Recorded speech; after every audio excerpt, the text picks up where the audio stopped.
राज्य निर्माण क्लास में आप सभी का स्वागत है। आज हम क्लास 10th के इम्पोर्टेंट क्वेश्चन साइंस में पढ़ेंगे कि कौन कौन सा क्वेश्चन होता है साइंस में इम्पोर्टेंट होता है जो एग्जाम में आ सकता है। यानी कि आज हम 2 नंबर वाला प्रश्नों का अध्ययन करेंगे। यानी कि इसमें केमिस्ट्री को ऐड किया गया है। चलिए देखते हैं कि कौन कौन सा प्रश्न होता है जो इम्पोर्टेंट होता है। ठीक है, चलो ध्यान से देखो, समझो इधर बढ़िया से। तो यहाँ पर सबसे पहला नंबर क्वेश्चन कहा गया कि दहन क्या है। ये वाला भी क्वेश्चन यानी कि ज्यादा तो इम्पोर्टेंट ना है लेकिन इम्पोर्टेंट वाला है। मतलब इसको ने ज्यादा साल पूछा है ना, ठीक है, इसको ज्यादा साल पूछा है ना, इसलिए ज्यादा इम्पोर्टेंट ना है लेकिन इम्पोर्टेंट है। हो सकता है अभी आ जाए, ठीक है, इस साल भी आ जाए, लेकिन ये इम्पोर्टेंट है लेकिन ज्यादा ना है। ठीक, तो इसलिए इसको भी बता दिए हैं। तो कहा है कि दहन क्या है। दहन मतलब कोई चीज समझा ही, मतलब कि कोई भी चीज के जलवा है ने तो समझ कि दहन हो गलो। दहन समझ नहीं, यहाँ पर की करके समझिए बढ़ने से कि कोई पदार्थ मतलब कि कोई भी पदार्थ ऑक्सीजन में जलकर एवं उसमें में प्रकाश उत्पन्न करता है। जिससे कि कोई भी पदार्थ के जले भी, जैसे कि मान लें कि मान लें कि ये हम जैसे किताब उताब तो नहीं जलाना चाहिए, लेकिन मान लें कि हम ये वाला कापिया है, ये वाला कापी है, तो अगर जो हम कापिया के जला देवे तो जलेबे तो सबसे पहले जलते तो कौची चाहिए जले लगी, सबसे पहले ऑक्सीजन चाहिए। ऑक्सीजन चाहिए तो की कर कि कोई पदार्थ ऑक्सीजन में जलकर, तो ऑक्सीजन में जलकर मतलब ऑक्सीजन रहती तो जलता है, जलता है तो ऑक्सीजन में जलकर तो ये जलती तो कौची कौची रस उत्पन्न होते है, इंजोर करता है। तो इंजोर करते मतलब प्रकाश देते और उसमें मतलब गर्मी देते, गर्मी हाथ से ढुका नहीं खतो जर होता हाथ हम जर जी तो समझनी कि नहीं। तो एगो तो पहले तो जले मान ले के अभी ठंडा के दिन आल हो तो कैसे दमने बारिया था का पूरा दम झारा ले आवही आ पूरा दम आगिया लगा दही, पूरा धान निकाल दही, दम ऊपर भर धान का दही तो कितना दूर कर चल जाए आ कितना दूर ढेर दूर इंजॉय कर जाए। कोई खेत उत में लाइटिंग कर ल जना के हो जना के नहीं जानवा दही रोड पर चले भी पता चलो को बाहर हो जना लो तो ई प्रकाश उत्पन्न गिर कितना नहीं। आओ कभी की ताप कैसे उत्पन्न होले, ये वाला ताप का ये वाला कहां उत्पन्न होले करेंगे ताप, तो ताप कने उत्पन्न होले भाई करेंगे जने पर यानी कि क्या करके उष्मा तो उष्मा कने उत्पन्न, उष्मा नहीं उत्पन्न हो रहा है एकदम पूरा लहका दही एकदम धाहा लग तो जहां छिटक के भागी उधर भाग भी ढेर ढेर दूर भाग दी तो इबला कजो हले उष्मा होले नहीं रे तब प्रकाश उत्पन्न गेल के नहीं। देखिए एग्जाम में जाए खलते का तो कुछ एग्जाम में जाए खल तो अपने शब्द में उतार दीजिए, हां तो एजा पर लिख देबे बाकी हम समझा दे, बाकी समझ भी नहीं तो कितना रट भी रट उतना पर लगता रट पर लगेगा जी नहीं नहीं, तो इसलिए समझ जाए और उसके बाद परीक्षा में जाके अपने लिख देमी सीधा सीधी बात। ठीक है, चलिए ध्यान से देखो। तो सबसे पहले इधर देखिए यहाँ तक समझ गया है, ये समझ आ गया है की करके कोई पदार्थ मतलब कोनो भी पदार्थ तो कोई पदार्थ ऑक्सीजन में जलकर उसमें एवं प्रकाश उत्पन्न करता है, ये तो लाइन समझ गया। और उसके बाद क्या जलने की इस क्रिया को मतलब कि जल रहा है जिस क्रिया को वो करे कौची कहा है दहन। तो दहन समझ नहीं, अभी जब कोई पदार्थ ऑक्सीजन की उपस्थिति में जलता है तो उसमें एवं प्रकाश उत्पन्न करता है, इसी को दहन कहा जाता है। जिससे अब देखिए मुर्दावा जल रहा है तो मुर्दावा थोड़ी खड़े जला दे, जलवे द्वारा पर लकड़ी साज है तदम पूरा साज के तलह का तदम ढेर दूर आ गया लह के जाए, उसके बाद फिर जलवा दे उसमें प्रकाश उत्पन्न दे सब दे। ठीक, तो ये समझ आ गया। जैसे देखिए कार्बन है तो कार्बन के संकेत कौन हो भाई सी हो भाई। कार्बन को वायु में जलाने पर कार्बन डाइऑक्साइड तो कार्बन के जला दे वायु मतलब ऑक्सीजन, तो ऑक्सीजन में जला दे कितना O2 तो ये दोनों भिगरे करके CO2 बना दे किया था कि C+O2 तो CO2 आ वो जले लिए है तो कौन उत्पन्न हो उष्मा तो जोड़ देनी उसमें क्या प्रकाश भी उत्पन्न हो। ये तो समझ आ गया बढ़िया से, क्लियर। तो ये समझ गया तो कौन दिक्कत ये वाला नहीं देगा एग्जांपल तो देगा डायरेक्ट ये वाला देगा तो ठीक ठाक हो जाए, क्लियर। चलिए क्वेश्चन नंबर दूसरा देखते हैं। तो दूसरा को कि दहन के लिए आवश्यक शर्त को लिखे। दहन के लिए क्या लिखे, आवश्यक शर्त को लिखे। दहन के लिए आवश्यक को जिससे समझ हुआ कि समझिए जिससे कि जलने लगी कौची कौची चाहिए, आ गया कि जलवे लगी कौची कौची चाहिए। माने कि तो लेनी है गोईठा लेनी है, गोईठा अभी ठंडा के दिन है तो ठंडा के दिन है तो कौची कौची चाहिए, माने कि कौची कौची चाहिए ठंडा के दिन है तभी तो आग ताप में तो कौची कौची चाहिए।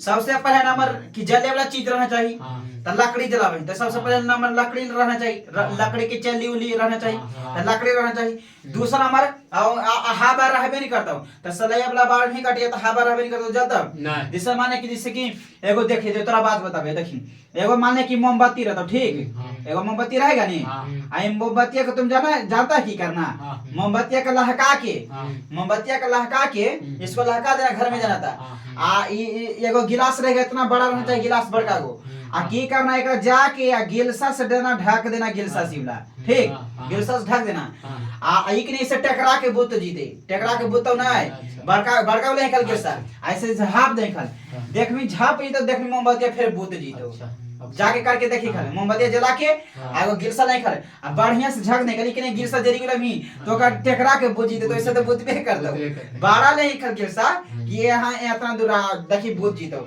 मतलब ऑक्सीजन मना जीतो तो जलबे नहीं करता, तो ये प्रयोग कर सके जाके घर में, ठीक नहीं प्रयोग कर सकता है नहीं, चलो ठीक है, तो यहाँ तक कोनो दिक्कत, चलो ठीक है, चलिए ये वाला समझिए, ता इके करके जले लगी कोई भी चीज के जले लगी कौन चीज चाहिए, तब पहला नंबर कदमी नहीं लिखे था शर्त है कदमी, कोई भी चीज पहला नंबर दहनशील पदार्थ के ऊपर से, दहनशील मतलब नहीं जलने वाला चीज, दहनशील पदार्थ केकरा कहा है, जे जल है ओकरा कहा है दहनशील पदार्थ, ऑक्सीजन की उपस्थिति में जल दे है ओकरा कहा है दहनशील, आधा की ध्यान रखें, तो दहनशील पदार्थ की उपस्थिति मतलब जले लगी को जी, ता कागज भी जल सका है, लकड़ी भी जल सका है, गोईठा भी जल सका है, पेट्रोल भी जल सका है, केरोसिन भी जल सका है, तो जले वाला चीज चाहिए, ठीक, जले वाला चीज चाहिए तो जो होता है दहनशील पदार्थ, ठीक, कुछ दहनशील जैसे कि बोडवा है, तब बोडवा के जले में नहीं जल्दी करना छीट के एकदम जल जीते, तो दहनशील पदार्थ ही हो गए, ठीक नहीं, जैसे बोडवा है तो बोडवा के जले में नहीं जलते, तो जल जीते तिगलो दहनशील पदार्थ, दहनशील पदार्थ मतलब जे जल उ सब हो दहनशील पदार्थ,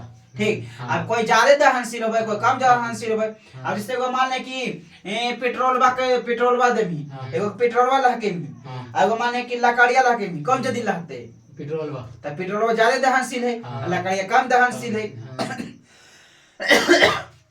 समझ में आया,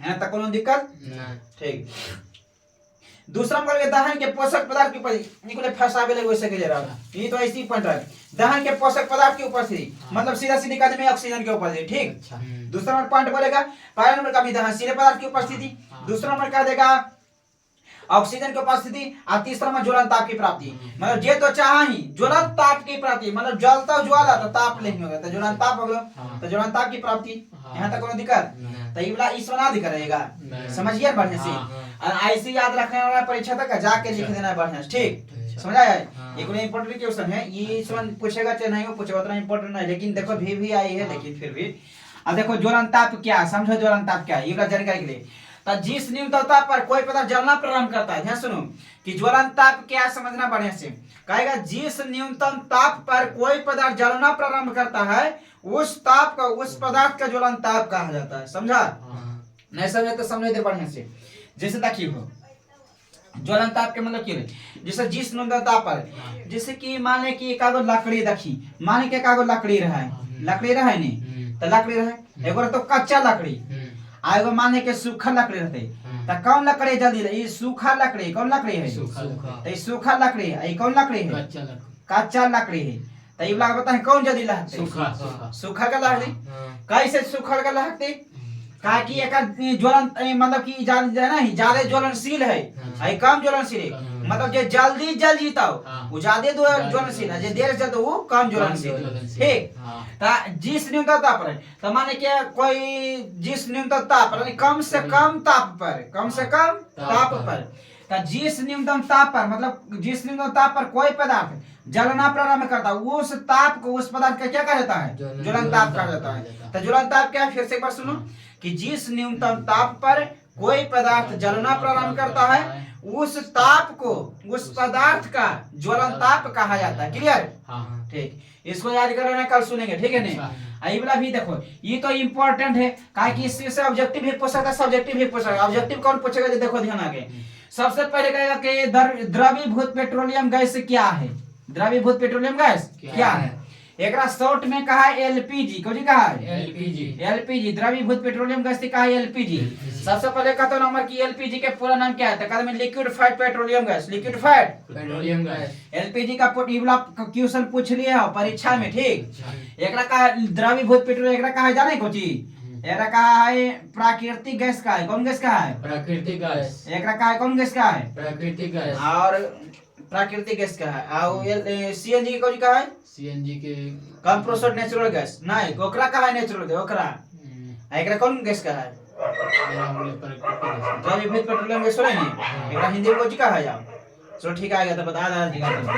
तो एलपीजी के फॉर्म लिक्विफाइड पेट्रोलियम गैस होलो, मतलब द्रवीभूत पेट्रोलियम गैस ये एकरे का द्रवीभूत एलपीजी के का है द्रवीभूत पेट्रोलियम गैस। ठीक है, अब ध्यान रखिए इधर समझना। ठीक, तो यहाँ पर समझना कौची कहा कौची कि द्रवीभूत पेट्रोलियम मतलब कि जैसे कि मान ध्यान लगा इधर देखिए, माने कि जैसे कि अभी द्रवीभूत पेट्रोलियम गैस मतलब जो सिलेंडर नहीं रहा है, माने कि कौची है सिलेंडर है, कौची है वो सिलेंडर। तो मान लो कि वाला सिलेंडर है, ध्यान से समझो इधर, ये कौची है सिलेंडर, सिलेंडर है। तो माने कि वाला सिलेंडर है, ठीक नहीं, तो ये वाला कौची है वो सिलेंडर, सिलेंडर। ठीक है, तो ये वाला सिलेंडर है, ध्यान लगा के देखिए खाली, मतलब वैसे रहा होते कुछ करके। तो सिलेंडर है, तो एकरा में कौन कौन गैस रहा है? तो सबसे पहले तो इथेन रहा है, ये सब इंपोर्टेंट देख। इथेन का सूत्र पूछता तो C2H6 का देमी, और उसके बाद प्रोपेन का तो C3 का देमी, H8 का देमी, और ब्यूटेन का तो C4H10। ताकि सब दुगुना से दो ज्यादा होते, 4 दूनी 8 2 10, 3 दूनी 6 6 2 8, और 2 दूनी 4 4 2 6। इस समझिए सब एल्केन हो, ये परीक्षा पूछता हो, ठीक नहीं। तो एल्केन के सूत्र क्या होता था? CnH2n+2। एल्कीन के क्या होता है? CnH2n-2। एल्काइन के क्या होता है? CnH2n-2। एल्काइन के कहता होता CnH2n-2। एल्कीन के कहता होता CnH2n। एल्कीन के कहता होता CnH2n। एल्काइन के कहेगा था CnH2n+2। ठीक, इस पर याद रख रहेगा, ये जी पर लिख देते हैं, ये कहिए ना कि लिख दे फार्मूला हो कर लिखा नहीं हाल। तो एल्केन के सूत्र होगा CnH2n+2 होगा। ठीक, आ कर दो एल्कीन के, तो एल्कीन के फार्मूला कहेगा तो CnH2n का देगा, कौन का देगा CnH2n। आ एल्काइन के कहेगा, कौन कहेगा एल्काइन के, तो एल्काइन के कहेगा तो CnH2n-2 कर देगा। ठीक, तो ये वाला बात समझ गया है। इसको कहते हैं एल्कीन, कौन कहते हैं एल्कीन, एल्कीन ना एल्केन, एकरा कहा है एल्कीन, कौन कहता है एल्कीन। इसको क्या कहता है एल्काइन कहता है, इसको क्या कहा जाता है एल्काइन, एल्काइन कहा जाता है। ये तीनों इंपॉर्टेंट सूत्र है, ये तीनों है जो एग्जाम में पूछा गया, एग्जाम में पूछा, अबरियो पूछेगा, फिर पूछेगा ये वाला कि एल्कीन के सूत्र क्या होता है, एल्काइन का क्या होता है, एल्केन का क्या होता है, ये इंपॉर्टेंट है। ठीक है, देखिए तो ये एलपीजी पेट्रोल पे अच्छा है, सिलेंडर है नहीं वो। तो एकरा में कौन कौन गैस रहा है भरल? तो देखिए एकरा में रहा है, जाने कौन कौन गैस भरल? तो सबसे पहले इथेन रहा है, कौन रहा है इथेन। तो एकरा में इथेन रहा है, उसमें कौन रहा है प्रोपेन रहा है, कौन गैस रहा है प्रोपेन रहा है। उसके बाद कौन रहा है ब्यूटेन रहा है, कौन रहा है ब्यूटेन। और ब्यूटेन सब के सूत्र बता दे जो है। तो ये सबसे ज्यादा मात्रा में रहा है ने, जैसे कि इसमें कौन एलपीजी में सबसे ज्यादा मात्रा में ब्यूटेन होता है, ब्यूटेन कौन है ब्यूटेन। तो ब्यूटेन सबसे ज्यादा मात्रा में हो, एलपी खाता कोची, तो जे सबसे ज्यादा मात्रा में रहा है ने ओकरा कह दे मुख्य अवयव, कोची कह दे मुख्य अवयव। तो कहता है एलपीजी का मुख्य अवयव क्या है? तो कहते में ब्यूटेन, कौन कहेगा ब्यूटेन। ये वाला परीक्षा में पूछ ले, कहेगा एलपीजी का मुख्य अवयव क्या है ब्यूटेन। जो बताते हैं उसको याद रखना, कहे कि ऑब्जेक्टिव में पूछेगा तो तुमसे पूछेगा, जहां बिना ऑप्शन के वाला बताना, ठीक नहीं।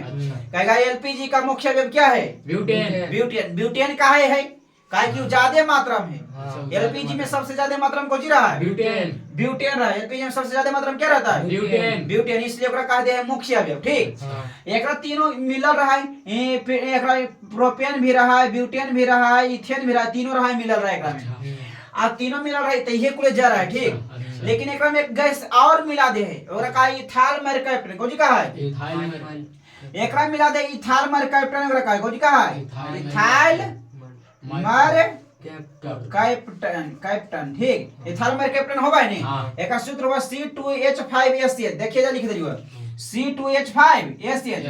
एकरा काहे मिलबा इहो बड़ा परीक्षा पूछ लियो, का तो पेट्रोलियम गैस में यानी कि द्रवीभूत पेट्रोलियम गैस में गंध के रूप में किस गैस को मिलाया जाता है इथाइल मरकैप्टन। और क्या मिलाया जाता है इथाइल मरकैप्टन। एलपीजी में गंध के रूप में किस गैस को मिश्रित किया जाता है ethyl mercaptan. Ethyl mercaptan exam में पूछ ले फिर पूछेगा। अच्छा, एलपीजी का मुख्य अवयव मुख्य ब्यूटेन। ब्यूटेन एलपीजी का मुख्य अवयव ब्यूटेन। और सीएनजी के पूछो तो कदम मीथेन। सीएनजी का मुख्य अवयव मीथेन। बोलो ना यार। मीथेन। सीएनजी का मुख्य अवयव मीथेन। मीथेन। एलपीजी का मुख्य अवयव ब्यूटेन। ब्यूटेन। और गंध के रूप में कौन गैस मिलाया जाता है? इथाइल माइक्रोप्टेन। इथाइल माइक्रोप्टेन का सूत्र क्या होता है? C2H5S। और ब्यूटेन का सूत्र क्या होता है? C4H10। ये C4H10। H10। मीथेन का सूत्र क्या होता है? C2HCHC। और प्रोपेन का सूत्र क्या होता है? C3H8। इस बार सब परीक्षा में पूछ ले, सब जितना बताएंगे सब एग्जाम में पूछ ले। आप जब बतिया कहे वही बतिया लिखा वाले या कोची आपने सब लिख लेगा, नहीं लिख देगा है कोची कि एलपी द्रवीभूत पेट्रोलियम गैस में इथेन प्रोपेन ब्यूटेन गैसों का मिश्रण होता है। द्रवीभूत petroleum gas ethane propane butane का मिश्रण होता है, मिश्रण होता है। उसके बाद क्या देगा कि इसका मुख्य अवयव ब्यूटेन होता है। इसका मुख्य अवयव क्या होता है? ब्यूटेन। काहे कि तीनों में सबसे ज्यादा मात्रा में ब्यूटेन रहता है, इसका मुख्य अवयव क्या होता है? ब्यूटेन होता है। सिंपल बात, समझा गया। उसके बाद क्या दिखाएगा? कहेगा एलपीजी द्रवीभूत पेट्रोलियम गैस के गैस सिलेंडर द्रवीभूत पेट्रोलियम गैस सिलेंडर में एक विशेष प्रकार का गंध युक्त इथाइल माइक्रोप्टेन। देखिए अभी बतेगा कि गंध दे है, जैसे आप गंध दे है तो काल मिलवल जा कहा कि जैसी कोले गैस निकले लगते नहीं गैस तो सबसे पहले उहे निकलते इथाइल माइक्रोप्टेन तो गैस के रिसाव होता जैसे तोरा पता चल देखी गैस गंध देवे लगला तो जल्दी जल्दी बंद कर जाना है कि होता गैसवा निकलते तो पूरा फैल जीता। अगर ये नहीं मिले इथाइल माइक्रोप्टेन तो तोरा कहने के पते नहीं चलता कि गैस निकल रही है सिलेंडर से, नहीं पता चलता नहीं पता चलता तो होता कुछ कि सगरो गैस फैल जीता जब ही मची से लेके मार भी पूरा धंधा कर जीता सिलेंडर रहता आता हूँ काम चल जी देता हूँ समझाने की नहीं। जैसे आग उग लग जाता नहीं सिलेंडर में आग उग लगता नहीं तो हम झटाक देने जिम एगो गाढ़ा कपड़ा ले जिमी झटाक देना दम ऐसे करके तुरंत लपेट दमी और तुरंत ऐसे से दाब दमी सिलेंडर लाहक दे तो नहीं कमी के अंदर भाग रे लाह के एगो सूती वाला बोरा लेके जइमी आ पूरा सूती वाला लेके जाके ऑक्सीजन ओकरम जाय देबी। ऑक्सीजन नहीं जीते जहां बुझ जीते, समझनी कि नहीं? पूरा मोटा मोटा कपड़ा गेंदरा उंदरा लेके जइमी आ एकदम पूरा एक बार एकदम झाक के एकदम तुरंत दाब देमी जैसे ऑक्सीजन नहीं जीते जहां तुरंत बुझ जीते।